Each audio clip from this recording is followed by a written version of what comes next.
equal spin. The propaganda's a win, stress feeding on my tension. My countrymen, they love their fiction. Words are now, it's made with good intentions. Welcome to 10200, the Media and Politics podcast. Christ, what a fucking week. Genuinely, every week we say, oh, there's so much happening in the world and we can't get to all of it, but it continues to accelerate. I'm joined by three wonderful co-hosts. We've got Pmax. How you doing, Pmax? Good. As a teacher of history, it is a fantastic time to be living. Someone obviously clearly said, may you live in interesting times, and unfortunately they were touched by the mandate of heaven. So it's kind of exciting to live through my own kind of Great Depression era. Hopefully we'll have a happier conclusion to it. Let's keep it global and not personal. We've also got Simone on the line. How you doing, Simone? Kia ora, I'm doing okay. I'm doing all right. Moving my whole life up here, so things are okay. Yeah. Fantastic. Of course, in the world they're not, but personally, the thing that only matters, which is me, the protagonist of reality, naturally, yeah. Yeah, always have to have the caveats these days, eh? It's pretty horrific. And we've got Josephine calling all the way from Christchurch. How you doing? I'm okay. I'm up on a Saturday morning. I'm surviving. Good to be here after a while. It is a crazy world that we're living in, so I am, keen to talk about a lot of the stuff that's going on. Fantastic. Let's get straight into it. We released an episode yesterday about the BDS movement and divestment campaigns happening here in Aotearoa to target ASB over their investments in Motorola. So go have a listen to that. But part of the reason we're trying to cover that stuff is, one, no one else in media here is really doing it. And two, the situation in Gaza just continues to get worse. It's fucking ludicrous. Israel broke the ceasefire every day since the ceasefire came into effect, and then they officially broke it. And how do you raise something above a genocide, right? Israel are doing everything they can to create that world. Hundreds of children sometimes dying in a single day, openly targeting journalists and their families, openly targeting aid workers, openly targeting medical professionals, announcing it. None of the plausible deniability or Hasbara coming through the Western media genocide apologia machine to try and cast the blame elsewhere or say, oh, you must be mistaken, or other versions of this. It's just, oh, some people die in Gaza somehow. Josephine, you have been keeping a pretty close eye on this. Yeah. What are your thoughts? I don't know. It's just the ultimate brutality of living in a colonial world. Growing up in the eras that we have, like millennials or Gen Z or whichever, even from Gen X onwards, we were told that the era of colonialism is in the past. But actually, there hasn't been a more violent colonial era than there is at the moment happening, unfolding before our eyes. This is the peak colonial violence that existed during the peak of, for example, the British Empire. So this, for example, is the peak, and we will be discussing the decline of the US empire, but it is, in a state of its, violent throes. And it just reminds me of what Amy Césaire talked about, colonialism dehumanizing the colonizer. This is what I'm seeing.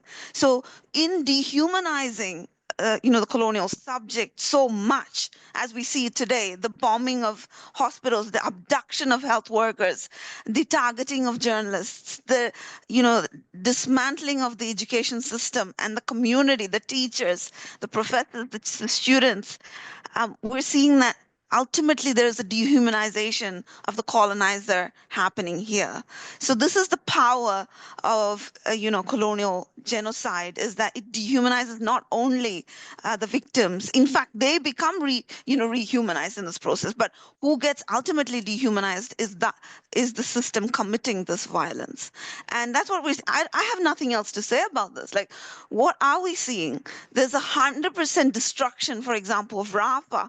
We remember that moment when even our prime minister was talking about, the assault on Rafah. Israel needs to take it easy, slow down. Rafah, we don't allow it. But look at what happened to Rafah today. And, our government is yet to condemn the Israeli government. So who is getting dehumanized ultimately here? It is ultimately the colonizer also gets dehumanized through this process. I think looking at Rafah is quite instructive, seeing all of those images and it being razed, not a single building left, in sight. And I think it's reminiscent of the United States in the Korean War and how there were almost no not only military targets left, but civilian targets left in the north of the Korean Peninsula by the end. And the United States struggling to find more things to bomb because they wanted to bomb, because they wanted to find targets, because they wanted to test weapons, because, right?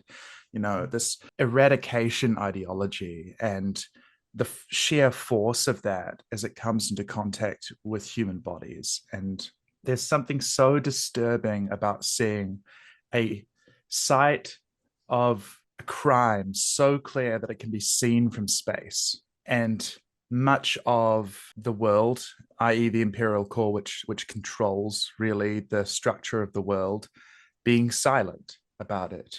Sometimes worse. Sometimes you do get these moments of clarity from, the Trump administration where this is good, actually. These are, that they just kind of come out and say it, but it's difficult to stomach and it's difficult to comprehend the scale of the crime and the scale of the silence and the complicity in it.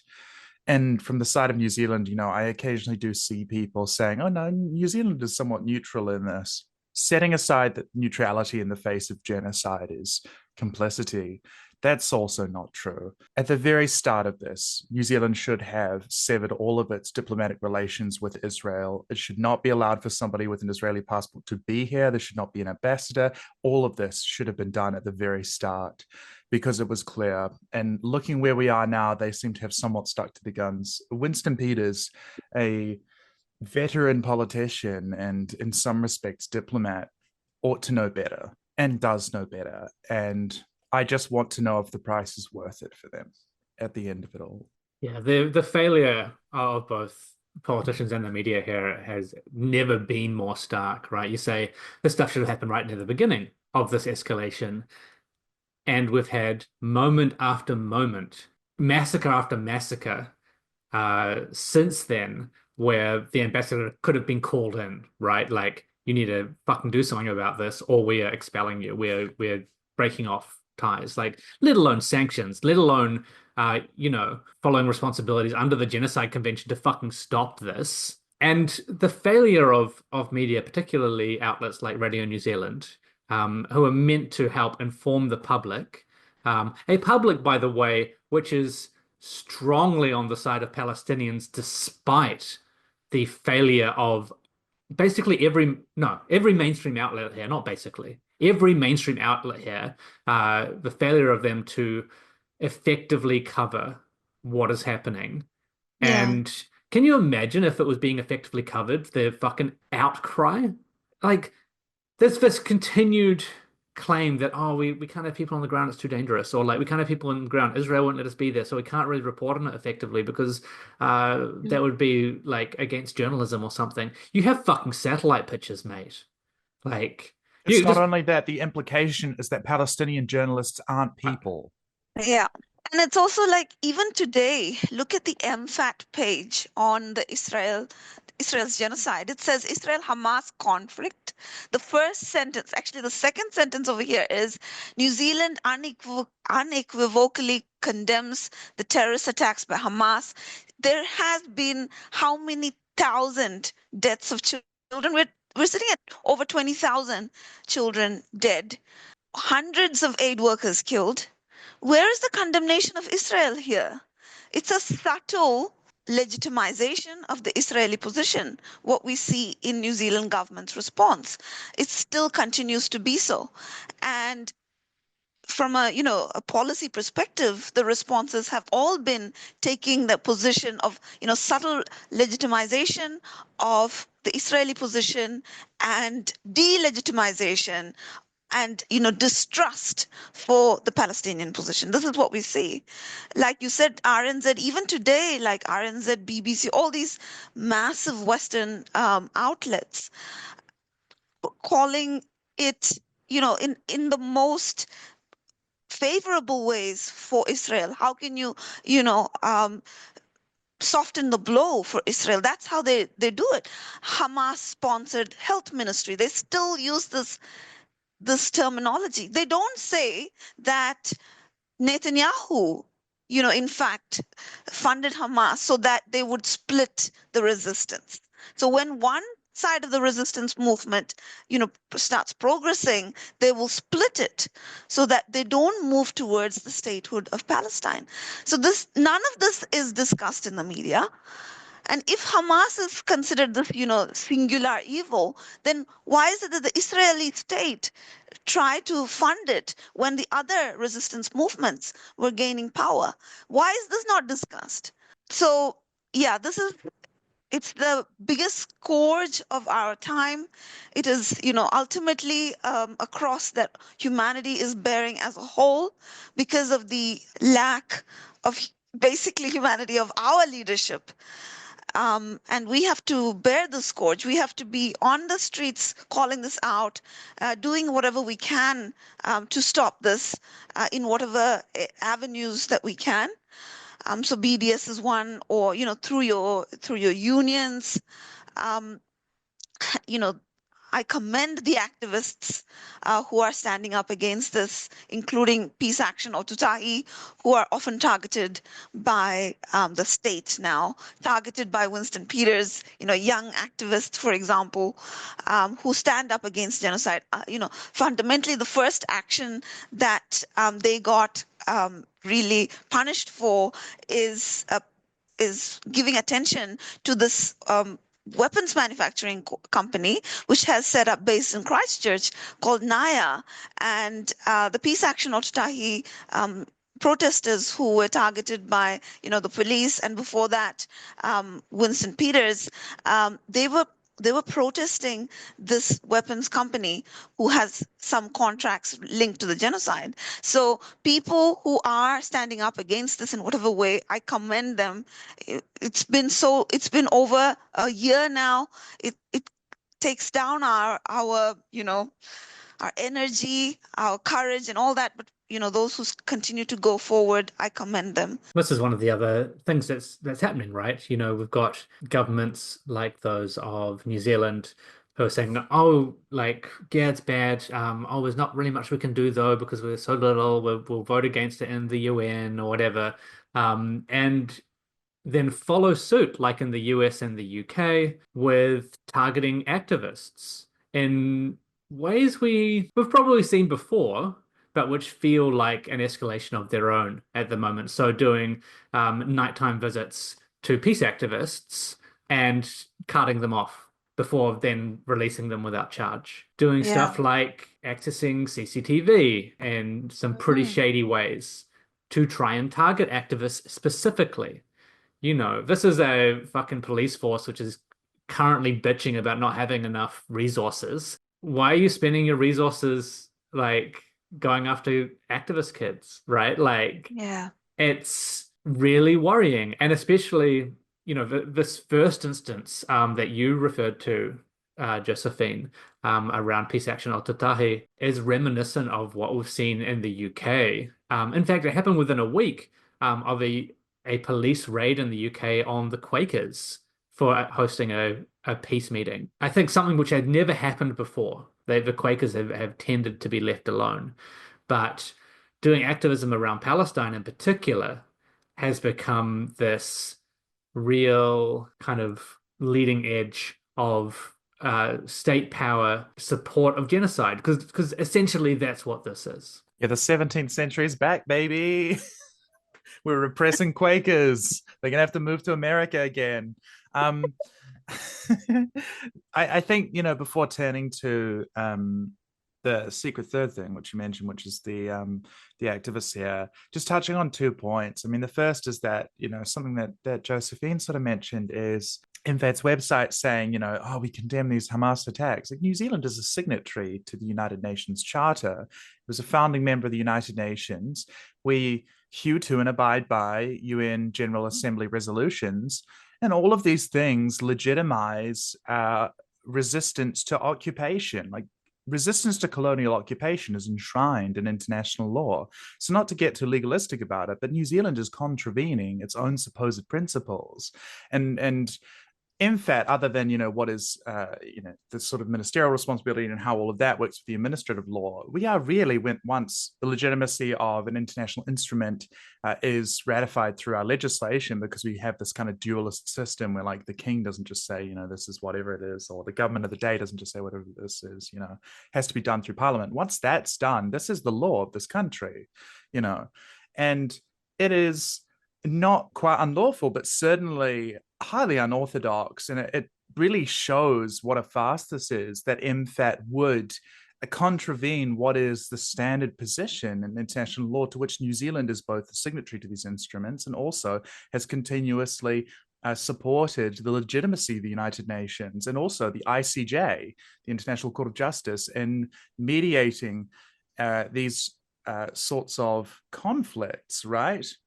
There's something really unnerving about that there is a kind of, people say, oh, why do you single out, this was one of the, common Hasbara lines, right? Why do you single out Israel? It's the only democracy in the Middle East. It's because you're an anti-Semite, isn't it? It's like every country, including New Zealand, is giving these ridiculous special pleading exemptions to Israel. It is the exact opposite of that. Israel is the only country which can get away with calling itself a fucking democracy when it doesn't let most of the population that it holds under lock and key vote.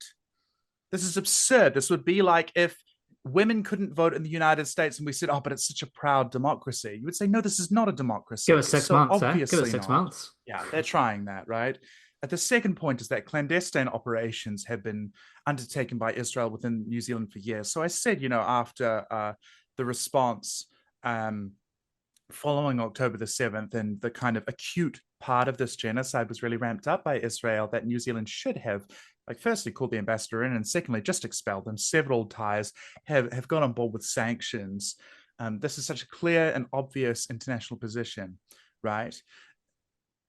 But preceding that, there have been these clandestine operations within this country. I'm not sure that Israel should have been there by the time of October the 7th, not only because of its illegitimate occupation, but because it has contravened the sovereignty of New Zealand on multiple occasions. And we have no interest. The successive governments just have, turned a blind eye really to Mossad's operations inside New Zealand. And there is a fusion of our security state and our domestic police state with that of Israel. You can look at, for example, in standard police disclosure, the kinds of forensic tools which are used to analyze somebody's phone. And again, this is something which will come into play with these activists, because I'm sure they'll be trying to seize devices from them. Is this program called Celebrite. That's an Israeli technology. So there is this fusion of the Israeli state and its technological apparatus under tech capitalism, as well as, of course, the fusion of that going arm in arm with Silicon Valley and the tools that are used there, and or Palantir, Peter Thiel's sort of companies, and all of these that are in this interconnected web, and New Zealand's own internal security state in the way that we repress any sort of resistance here or any solidarity either between our population, within our population, or between our population and populations elsewhere. These forms of resistance against the ruling class. And I think it's worth us really understanding how deep those ties go, and understanding that it is not merely that the police are being used as an instrument to attack these activists by levying charges against them, but and trying to break up that sort of resistance. But it's that they don't necessarily need to be told to do anything like that. It is sort of unconsciously understood that these people are a threat, not only to New Zealand, but that our national interest is almost fused with the national interest of Israel and of the United States and of the UK. One quick little postscript I'd just like to add before we move on is I do think it's worth reflecting, although I haven't fully marshaled my thoughts on this, but it's worth reflecting that the last time there was an apartheid pariah state, New Zealand was one of the few countries in the world that had normal relations with them. So in a way, a lot of this is just sort of a return to form, and hopefully we will see activists give us the ability to look back on that time with pride instead of humiliation. I think it's an important thing to keep in mind, what you've raised, Pmax. It's not even memory holding it, right? Like what New Zealand did during apartheid South Africa. But John Key couldn't remember. Well, I mean that's right. And there's a reason for that. But the state and, large amounts of the population were in support of South Africa. And we've rewritten it as plucky little New Zealand being on the right side of history. No, some people fucking fought and got their heads caved in by the police to put enough pressure on the government to take action. And look, huge shout out to everyone doing the peace activist work, and the Palestine solidarity work. Incredibly based. I mean, they've elevated themselves to the ranks of some of the greats, spent a night, in police custody, coming out unfazed in their action. So proud of them. Meanwhile, I was gonna add something a little extra, unless you're moving on from the activist discussion. No, go finish it up. Just as a practical point as a little teaching learning point, I'm not going to tell you about protest OPSEC or anything like that. There are people who actually know about that sort of thing who can tell you and give you advice. What I will give you is a little bit of legal advice, which is that many legal aid lawyers, who I presume are the ones that most of us can sort of afford, they have so many, I don't know what the bar is like in Wellington, but they have so many cases and so many people, and it's so normalized oftentimes for the police and for the Crown to seek onerous conditions for which there is no lawful nexus and no reasonable basis, that sometimes they're just so happy to get you out that they might not necessarily challenge those particular conditions for fear that a judge will rescind granting you bail and refuse your application for bail. So just be aware of that. Make sure in your discussions with your lawyer that you ask them, what are the conditions that the police are seeking? If, for example, it is a non-association condition with other members, give them a plausible narrative as to why that's an unreasonable and onerous bail condition. For example, I don't have any sort of criminal history before, and these people are my friends. I am not going to enter into an action with them because, you don't need to make any sort of argument about that. But, these are just your personal people that I know quite well. It would be quite difficult not to be able to talk with them. Maybe this person takes my dog for a walk on Saturdays or something like that, or you're just friends with them, outside of this, and you've never got in trouble with them before, et cetera, et cetera. Like you just have to give some kind of personal narrative that the lawyer can use and then put into a legal argument when they make submissions to the judge. So it's quite important that you pick up on those and ask them specifically, what are the police putting forward in the opposition to bail paperwork, or alternatively, just speaking to the liaison prosecutor at court or with the prosecutor who is in the courtroom where you're going to be appearing? What are they seeking specifically so that it's not a surprise?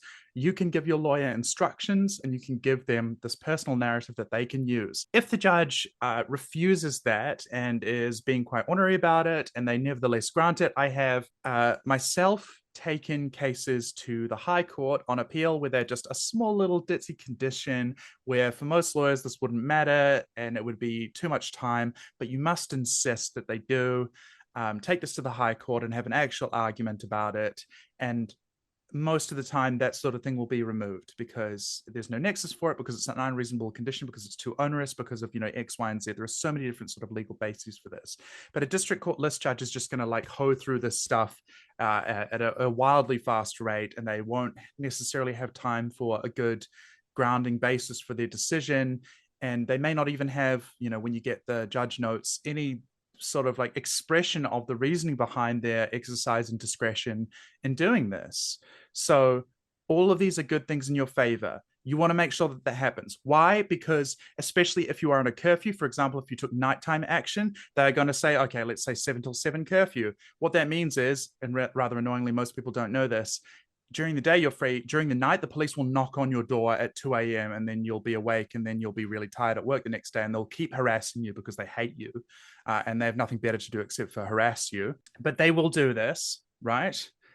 And if you've already got that sort of curfew, that's something which can mitigate that. You know, you can say, well, I'm not going to be doing all of these nighttime actions, but this is very difficult. But you realize that these things all will be quite difficult to keep to and onerous. So just be aware that when you talk to your lawyer and you give those sorts of instructions, that you get them to explain exactly what the conditions that are proposed are going to be.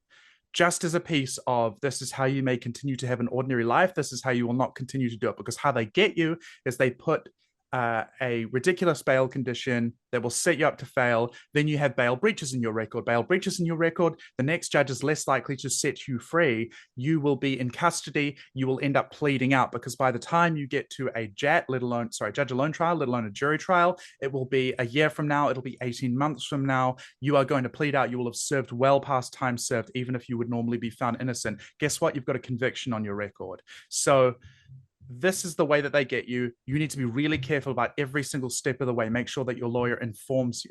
I'm sorry, this has been Legal Corner, but just a quick thing you wanted to add. Just a quick thing you wanted to add. They need your advice. Like you just got to take this. Every protester in this country needs to be smart about this. I think we need a jingle on both sides of that. I think that was amazing. We'll try and cut that one up. Just put it in a separate episode. Good legal advice. Legal Corner. Corner. Come on, we can be snappier than that. We've got something better in the tank. But we're going to move on now. We are going to move on because, you know, while these horrible things are happening, the US is flailing around in other ways that display its toppling from the hegemonic position. And the most recent one, and it's going to be something new next week, I am sure, is that Donald Trump came out earlier this week to say we're putting reciprocal tariffs on all these people, on all these different countries that do business with us. And maybe those tariffs were calculated by ChatGPT, and maybe it was based on trade deficit. And maybe they don't really know what they're doing. And all of these things are true. It's ludicrous. Like, it's so fucked. I have a first comment to make there. Like, Trump going up there with a physical board with these words. You know, it was like, am I back in the 60s again, or what's going on? And apparently all the journalists and media had to read it from that board, and there was no other information provided, and everyone was looking at it. And I'm like, the boomers are not letting go of the center stage yet, are they? They're still there. They're still living in their prime. They haven't woken up to the realization that there are different mediums available. It was hilarious to see that. A great Trump meme for all times. I'm pretty sure that is going to be a meme, Trump standing with that, you know, the tariff information there. It's a historic moment. It's interesting. Like, what is Trump trying to achieve? You know, is it stupidity? Is it like just a show? I think it's a combination of everything, you know, all of those things, because America caring about its trade deficits is crazy. We trade, the whole world trades in their currency. The entire world gives them goods and services for their currency, and they make that shit up in their computers or in their central bank. So they are actually attacking their own empire here. I don't know if Trump realizes that. I don't know what motivates him to do it, but it is the empire in decline in an accelerated mode.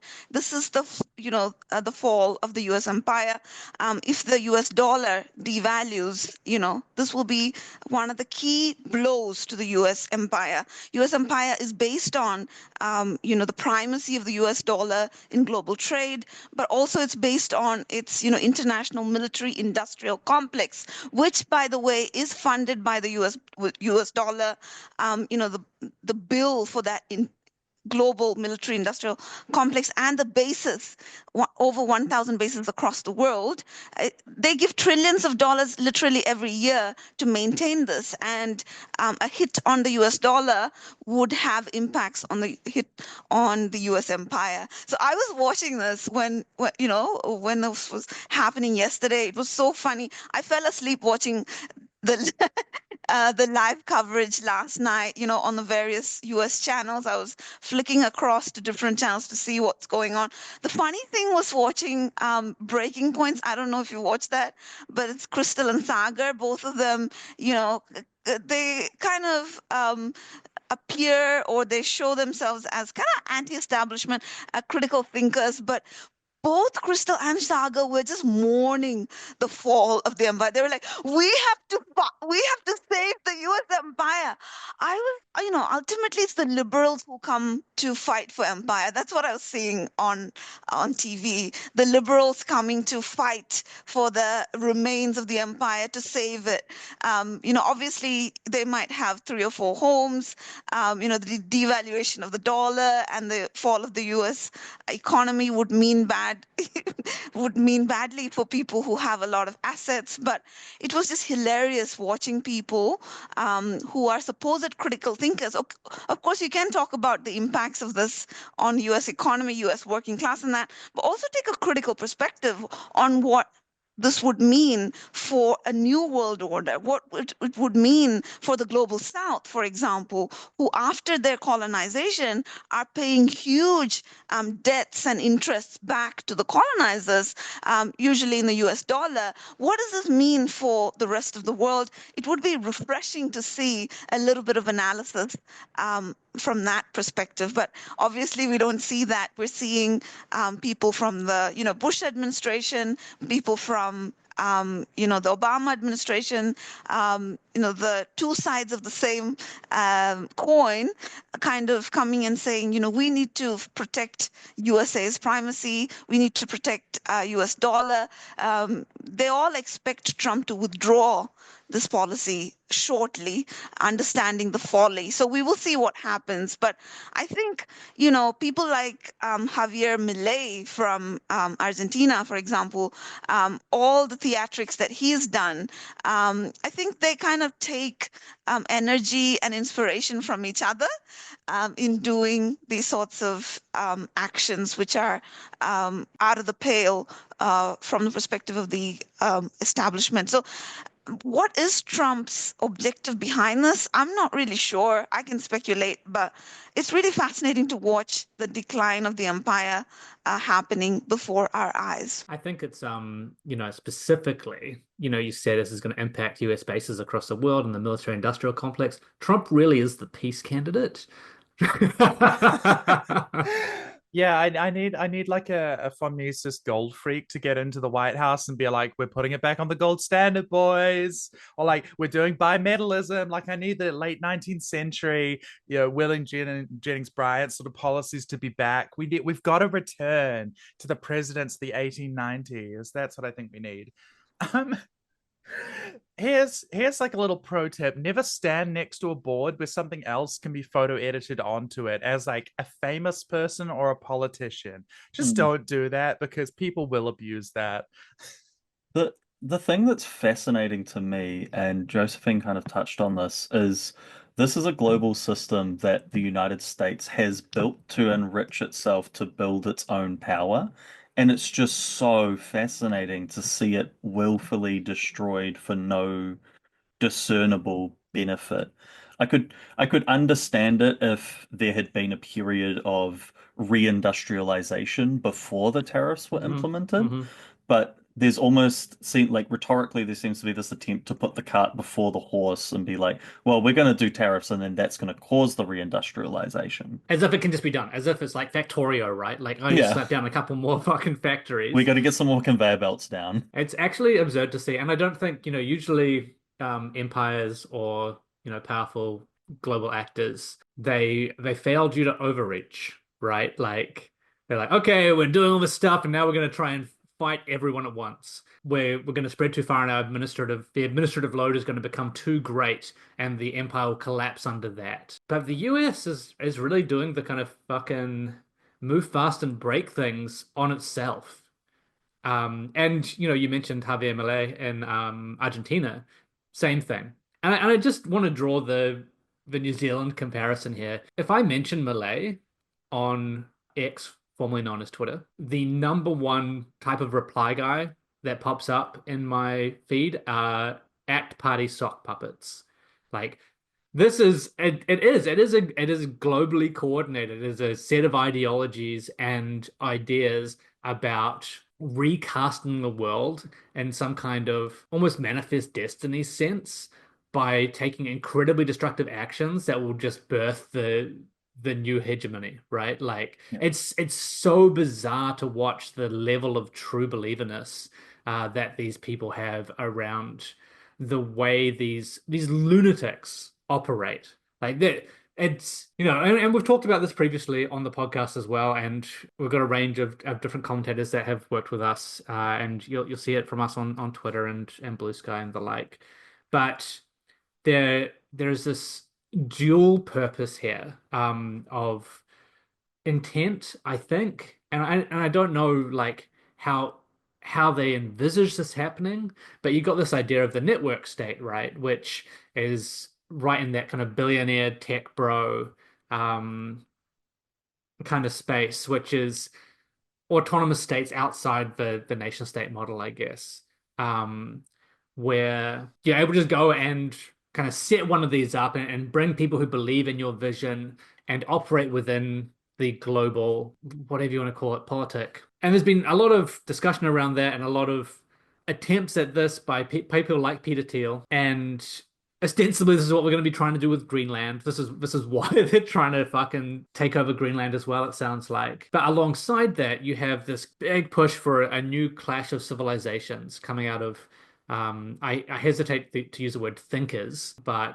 at least talkers. I don't know, like Douglas Murray, who believe that Islam and Christianity are going to face off again, who strongly believe that the every nation state should be an ethno state because as soon as you have multiculturalism, that causes discontent within the polity, and that's what causes governments to fall. And so you've got these two just horrific views of what the future of human societal organizing should be. This kind of faux tech futurism led by capital, led by the whims of billionaires who want to be these kind of philosopher kings. And I use that term with the most Definition. cringe possible. And these people who want predominantly all white ethno states that are Christian, that are able to fight the good fight for Western values or whatever the fuck they're saying at any given point. A lot of what we're seeing happen is people getting in Trump's ear and saying, "Oh, we need to do this," so that they can destabilize the current way that the world is organized. It's like, I mean, it's shock doctrine stuff, right? But on a global scale. We must destroy this. We must do things as quickly as possible so we can tear things down. We're going to take actions which seem small, like destroying some of the administrative functions of the US state, looking at like stuff like USAID or whatever, like global administrative functions, and these can't be undone. Once you've done that, like, sorry, things have irrevocably changed now. Like you're not rebuilding that quickly enough to resolve it at this point. At least I can't see a way for that to functionally happen under the current conditions. Something I wanted to sort of tag on there, which has briefly left my brain, is this is something that I've posted, and this is very much like self-aggrandizing I got a Bachelor of Arts posting. But there is an element to this of we saw over the past decade, maybe a little bit more, this devaluing of the humanities as sort of an academic discipline, as a a reason to study. And we're seeing it come home to roost, like, oh no, actually studying human behavior, studying the way that governments work, that societies work, is actually really important. And when you completely disregard that and just ask a language learning model how to do tariffs, you get some pretty terrible results. Yeah, hoping that this ends up with anyone with a Bachelor of Arts becoming some kind of oracle in the post-apocalypse, but I'm not keeping my hopes up. I don't really think they use ChatGPT. I think there was even a discussion about this in some of the content that I watched, that people actually put it into some of the large language models.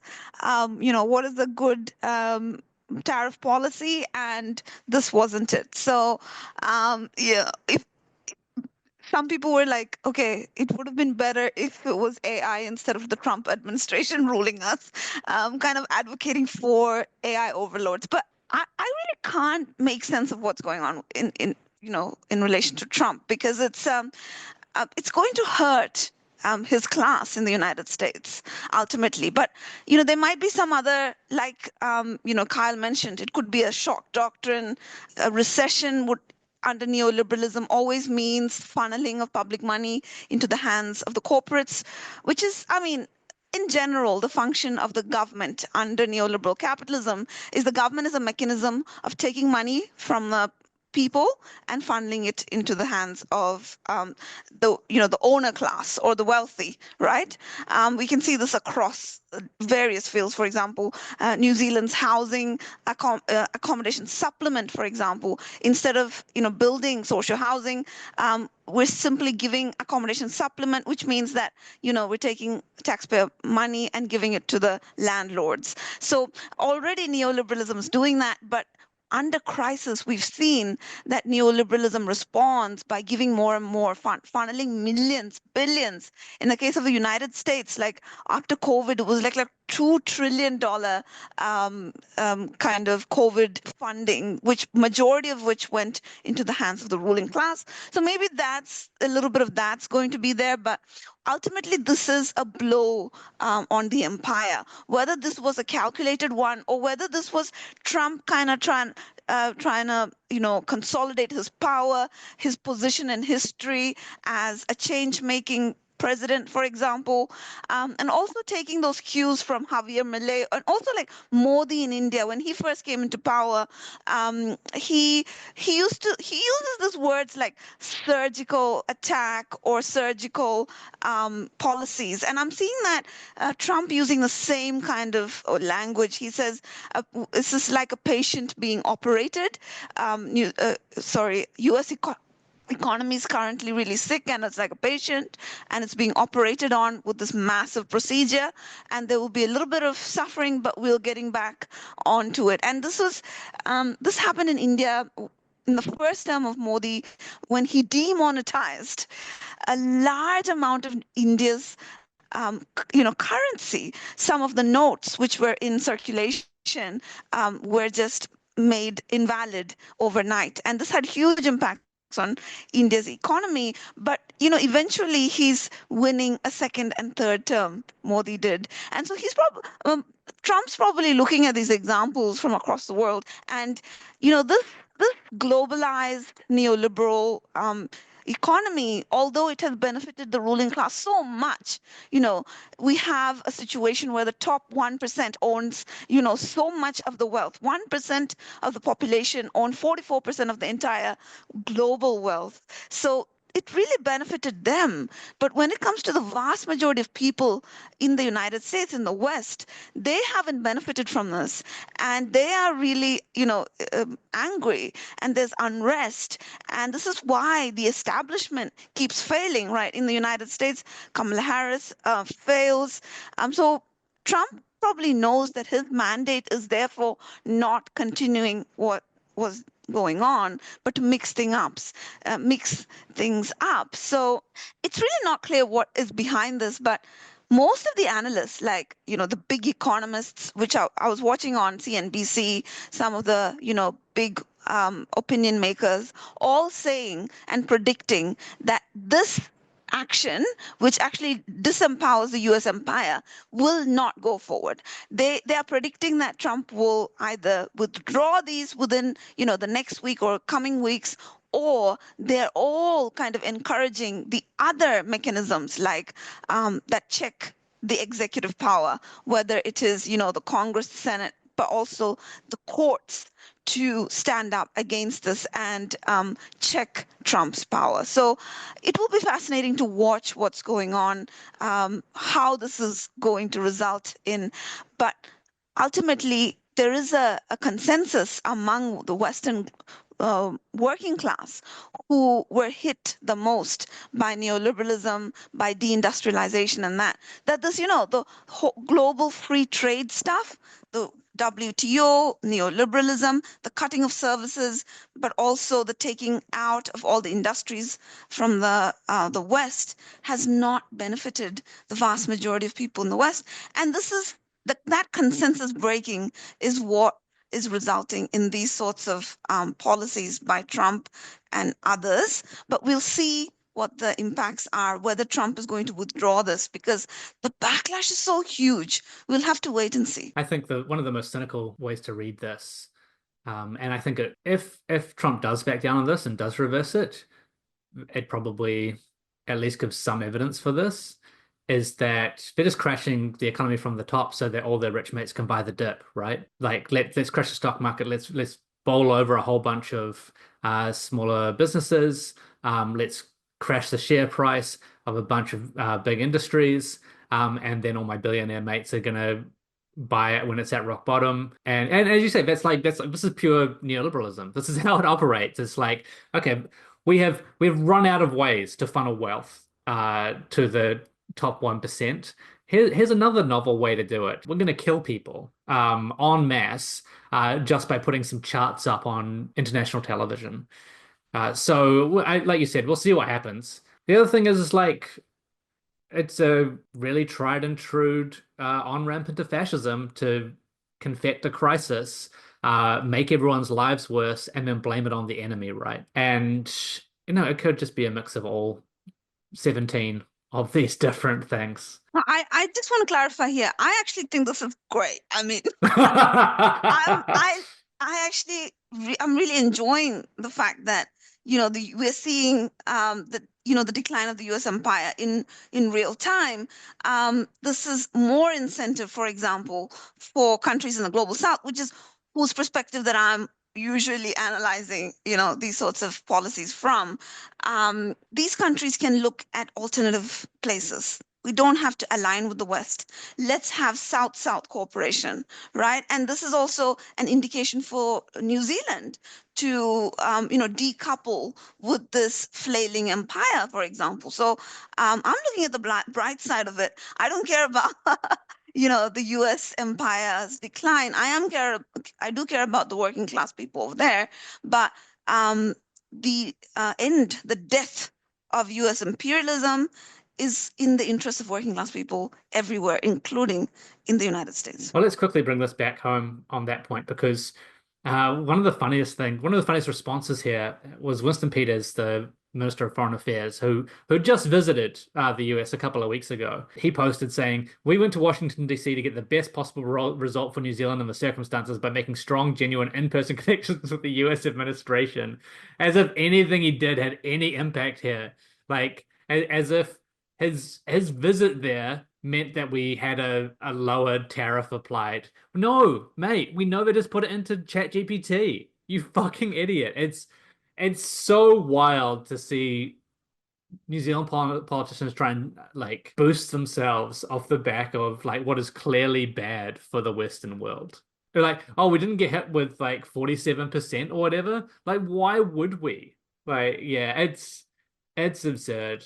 It's absurd. I was hoping like I'm continually hoping that one of the insane things that the US does leads to some stronger language, at least from New Zealand politicians. But it's not looking like that's happening. The more recent thing as well is the fucking head of the NSA being fired on the apparent decision making of a far right extremist who managed to get some office hours with Donald Trump. And that should be yet another reason for New Zealand to be like, we're out of Five Eyes. Like we're done.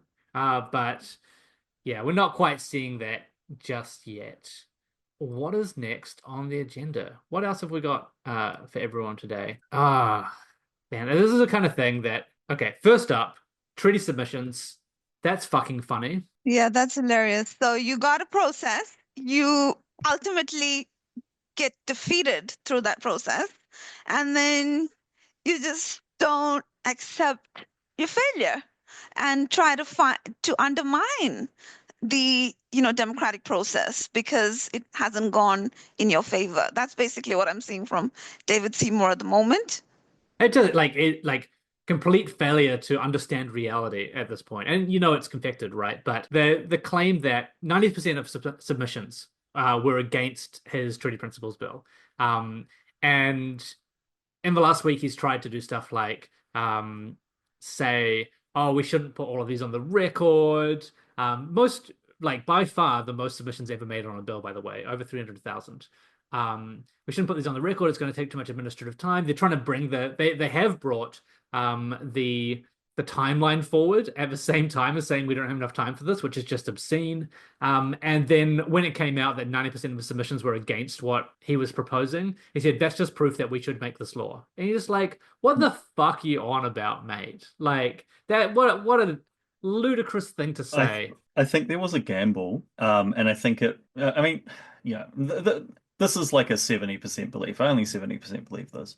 But I think there was a gamble on the part of David Seymour where, because of the circles he moves in, he assumed that this law would be much more popular than it was and was banking on having at least maybe 25% of submissions in favor, and then being able to use that as to spin into, oh, we should probably do a referendum then. And you can see that He's still trying echoed to do in that. his rhetoric. He's still trying to do that. But yeah, just like an absolutely catastrophic for him, although he'll never admit it, and no one will force him to admit it. That's the worst thing about it, actually. Like That is the worst thing. this is the thing, right? Like the whole plan, and we've been saying this, I think, since 2022, when they were doing a roadshow around co-governance, right, and trying to like push this anti-Maori stuff, is that they're looking for a referendum that they can use in 2026 to split the vote as a identity politics wedge, similar to Brexit or The Voice. So Brexit in the UK, The Voice in Australia, and they're going to keep trying to do that, and it also, like, most political commentators should know this as well. They should know this by this stage. It's like, it's really, really, really, really clear. But as you alluded to, Pmax, they're not really picking up on this at all. They're going to take them at face value. The thing is, like, there's a secondary goal to what Seymour was doing here, right? He was trying to get enough support on paper to back up his citizens initiated referendum claim. He's still going to try and do that regardless. But the other part of that is just creating enough distrust and discontent in the electorate at the expense of Māori, at the expense of social cohesion. So, he has achieved that to some extent. And alongside a media which is just continually failing to interrogate David Seymour or the ACT Party at a level at which they're polling in favorability deserves. Like, even just on the raw numbers, David Seymour is at minus 28% favorability, like lower than anyone else. That's lower than Elon Musk in the States. That's lower than Donald Trump. It's lower than any other politician, except among the media class. And it's just absurd. Like, this should, yet again, as many issues should, as school lunches should have, as protecting a sexual predator should have put David Seymour's career underground. Like he should be gone. There is no other reality that should be allowed to exist in a functioning democracy, TM. But they just keep giving him space to do this shit. They keep ostensibly taking what he says in good faith. But at this point, it's just complicity. It's just there are people in the media who are using David Seymour in a specific role as a totem of capital. And he does it better than many others, and he has zero shame, and he doesn't care about getting dunked on and being unpopular, and just failing again and again and again and again, and being reviled, and being cringe and embarrassing, and being just one of the most disgusting humans in the country.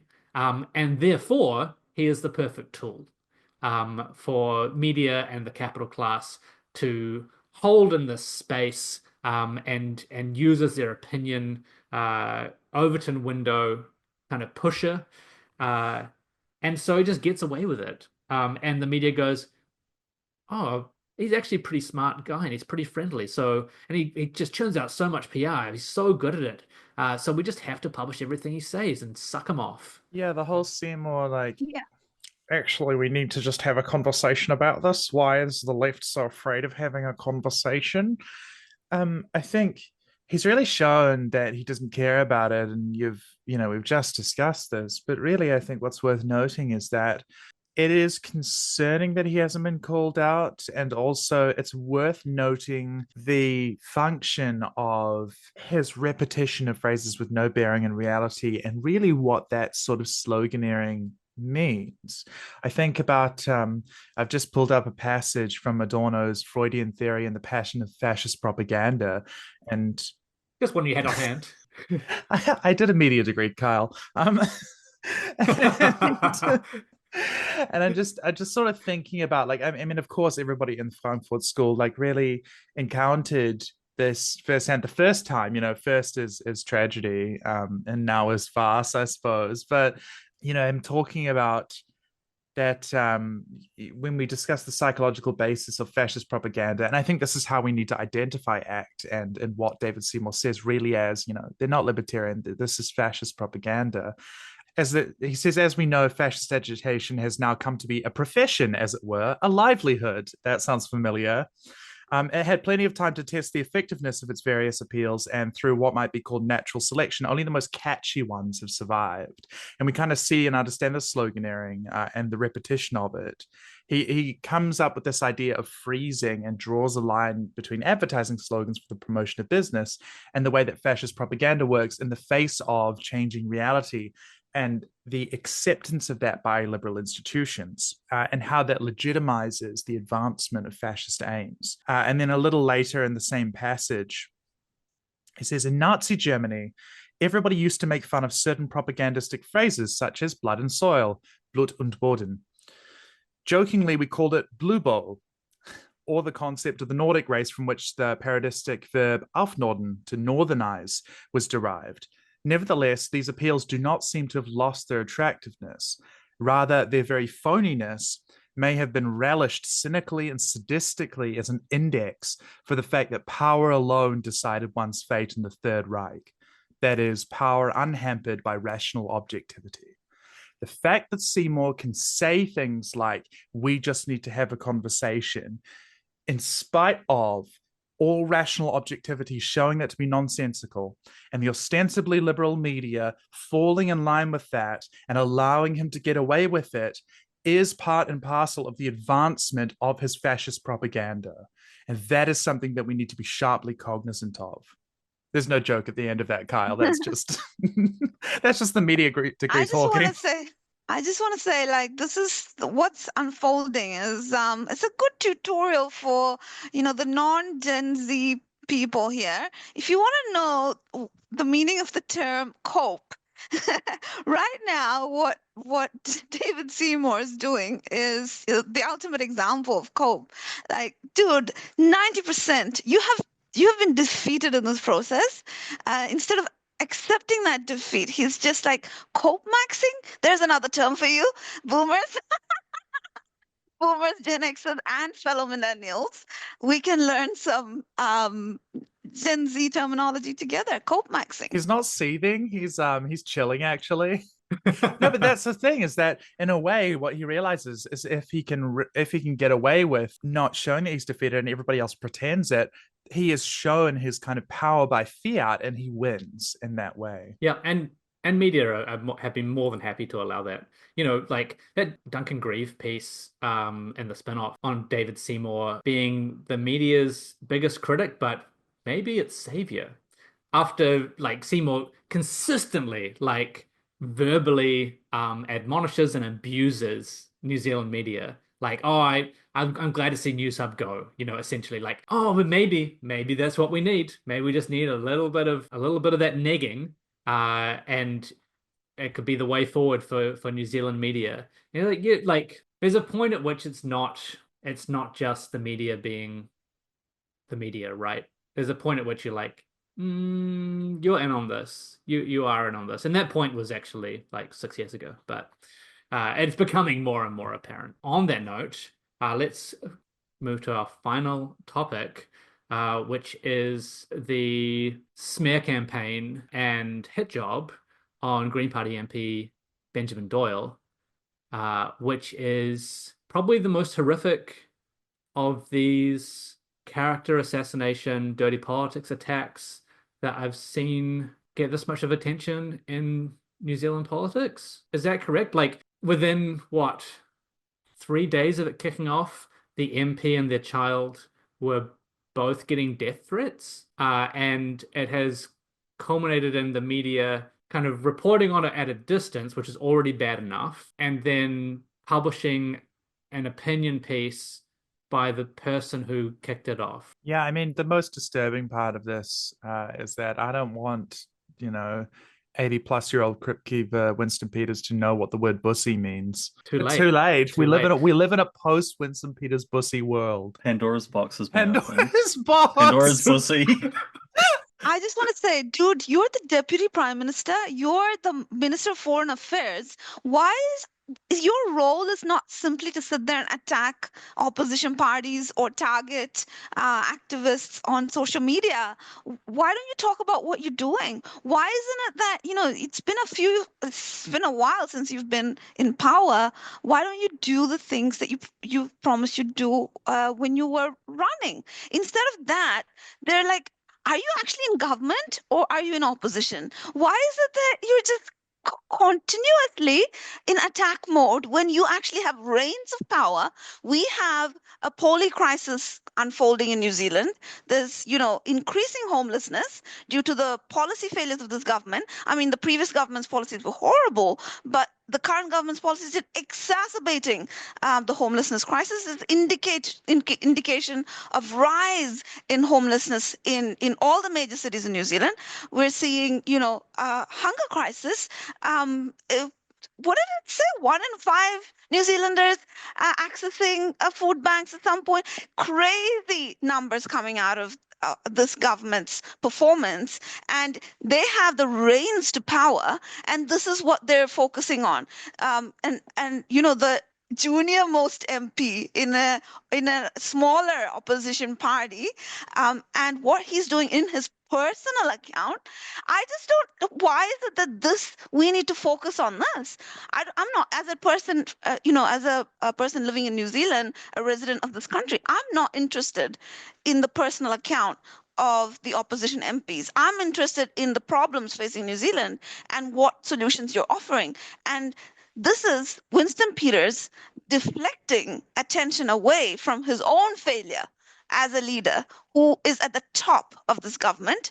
And so to me, it's a testimony to Winston Peters' failure in this government, that he's just deflecting attention away. Yeah, I think that's a pretty accurate assessment. The government knows that they can't offer meaningful solutions to the problems facing New Zealand because what they're empowered to do is to sort their mates out. And so all they really have left in the quiver is trying to denigrate their enemies and just sort of bait on this absolutely terrible hate campaign. Yeah, it's pretty fucking foul. And I think Chloe Swarbrick and Marama Davidson, when they did the stand up, like completely nailed it. But again, we're in a situation where New Zealand's media are happier, or at least happy to do the kind of like faux objectivity thing.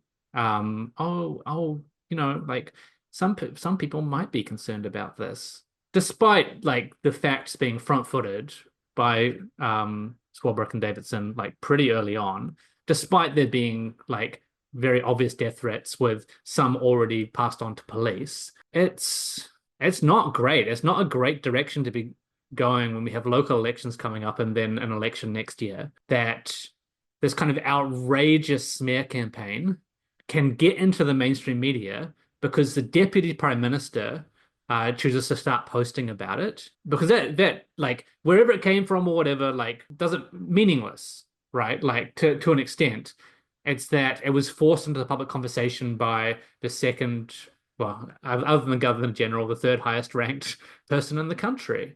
This is a direct political attack. And that's the purpose of it. The purpose of it, Doyle, well, didn't turn up to Parliament this week because there were fears for their safety. This is the purpose of this, is to make sure that communities that the current government wants to target do not feel safe running for or being in political office. They do not want these people to be represented in Parliament. It's a very, very, that's very clearly the purpose. And media saying, oh, well, we got to report it because the Deputy Prime Minister said it, which is true to an extent, but not to both sides of the shit. Just a complete, and like, I don't know. I'm past the point of saying, like, where's the fourth estate, right? Like, oh, they're abrogating the journalistic responsibility. Like, yeah, I mean, it's got worse, but they've been doing that for a while.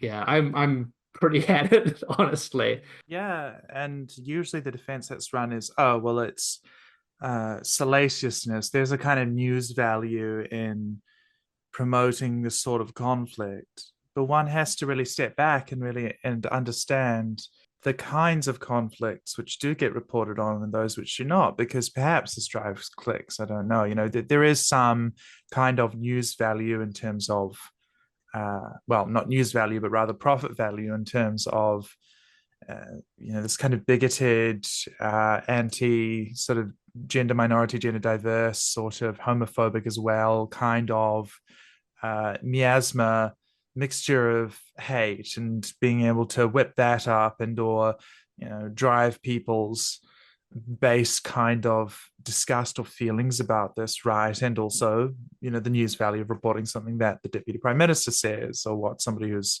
involved in media says.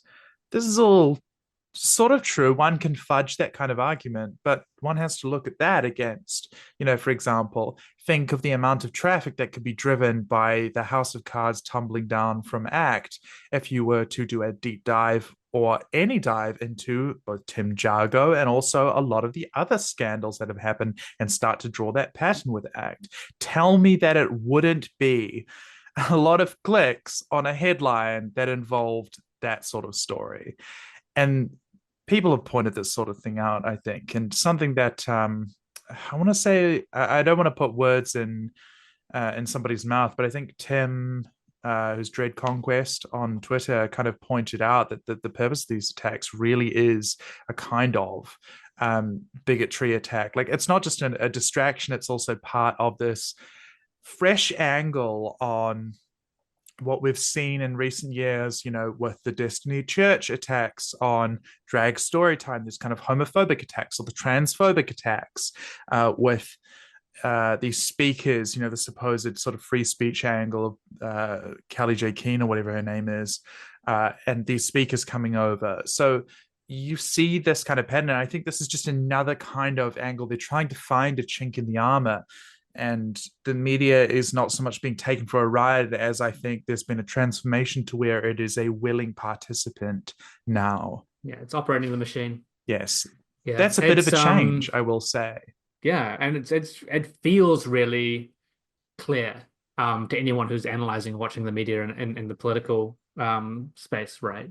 I think the other thing just to mention is this consideration that's actually pretty euphemistic by people closer to the center around like what should people who want to run to office have on their personal private Instagram accounts, and they should have seen it coming, which is just fucked.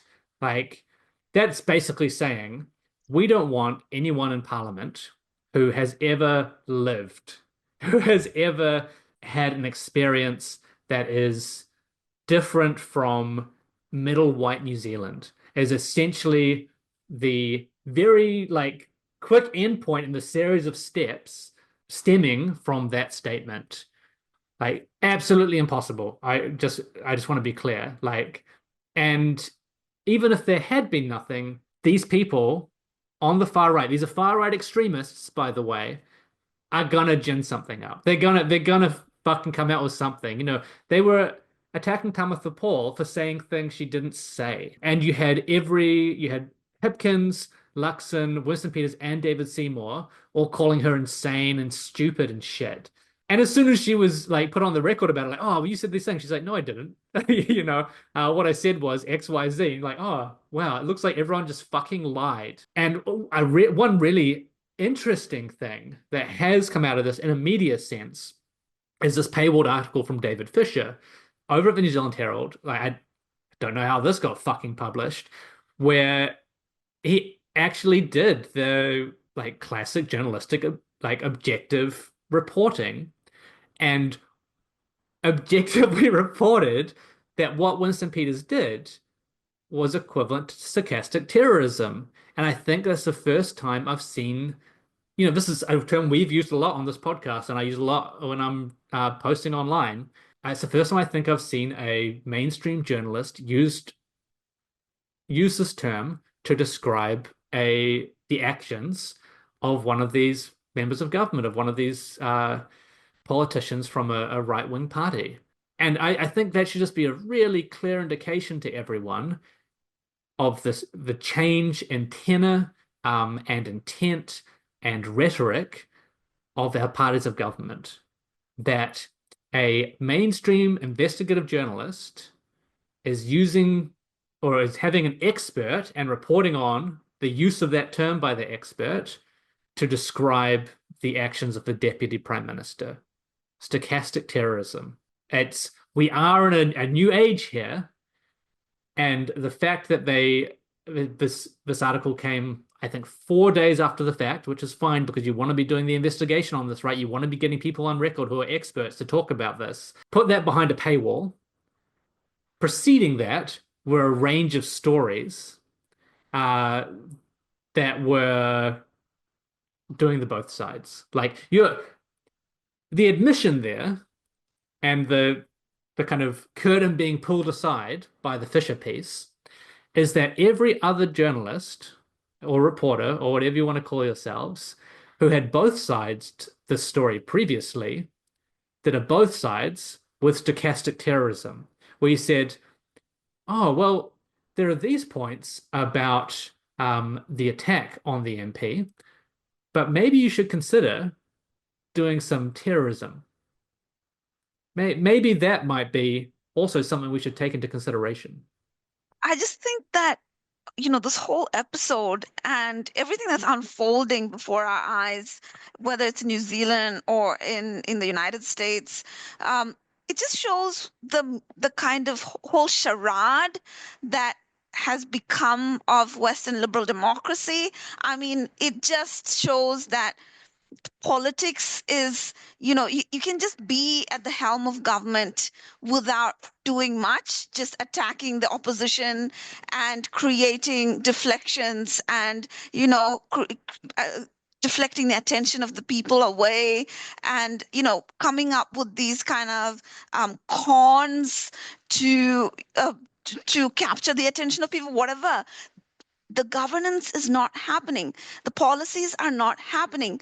Earlier I said it's not 1 in 5, actually. It's 500,000 New Zealanders accessing food banks. So that's 1 in 10. And also we're seeing like unemployment at a 4-year high. It's at above 5% now. It still hasn't peaked. These are the issues that we're facing, and yet we have these so-called elected leaders. This is liberal democracy in action, completely not doing anything about it. We have this, waste of time treaty principles bill, which is obviously, a failure, and we're wasting our time and energy on that when we have all these pressing issues on the side. Look at the alternative models to liberal democracy. Look at China. What are they doing? They're building hospitals. They're building rail sector. Their emissions peaked in 2023 and it's declining. They're investing in renewable energy. They're investing in rail. They're investing in schools. They're investing in the future of their people. They're improving the conditions of the people. So, Marx and Engels said it a long time ago, but I think right now it needs to be a wake-up call for all of us that this system isn't working. It's kind of like a popularity contest, and the media are just willing participants in creating this deception of democracy, this deception of a functioning system, when what it actually does is it protects the interests of the ruling class, it commits genocide, it continues the very systems of colonialism. The New Zealand government going to India, doing strategic partnership and trying to get a free trade agreement there. We don't have to consult with the Cook Islands, but the Cook Islands have to consult with us on every issue. We're seeing it's a colonial system. Everything that this government does is to protect the interests of the ruling class. I mean, in some cases, we get really dumb ideas like the one coming out of Trump at the moment. But ultimately, liberal democracy is a facade. It doesn't stand for any of the values that it espouses. We're seeing the crackdown on protest rights, on freedom of expression. We're seeing just incompetency everywhere, right? And it's just pathetic to have a situation like this and the ruling leader, as in the deputy prime minister, focusing on the junior most MP's personal account. Aren't these the guys that want to give more rights to parents? Don't comment on the parenting. I know how to raise my kid, but then when it comes to the MPs and the politicians they want to target, they have to comment on their parenting. So it's just like, what do you stand for? I think that's probably a good place to wrap it up. Unless there are any final words from our other co-hosts. It's a small legal tip for 15 minutes, Kyle. A small legal tip, huh? Just a small legal tip into the Pandora's pussy. Okay. Let's go, baby. That's been another episode of 1 of 200. Thank you so much for joining us, Pmax, Simone, and Josephine. Thank you very much, Kyle. Takite. Thanks for having me on. We will be back maybe midweek with some more content. We'll be back next week for our regular attempt to keep on top of current events. Share, like, subscribe. Traditional media is failing us. Come and hang out with us instead. Support us financially. Patreon is in the summary. We need everything we can get. We'll catch you next time. If artificers are, then I'm living a pointless life, but I'm learning all your lessons. Fucking politics, there's no distinction. The road's upon now. It's paved with good intentions, and I'll admit that I'm at a loss for what to say when they quote this as a cost we ought to stay.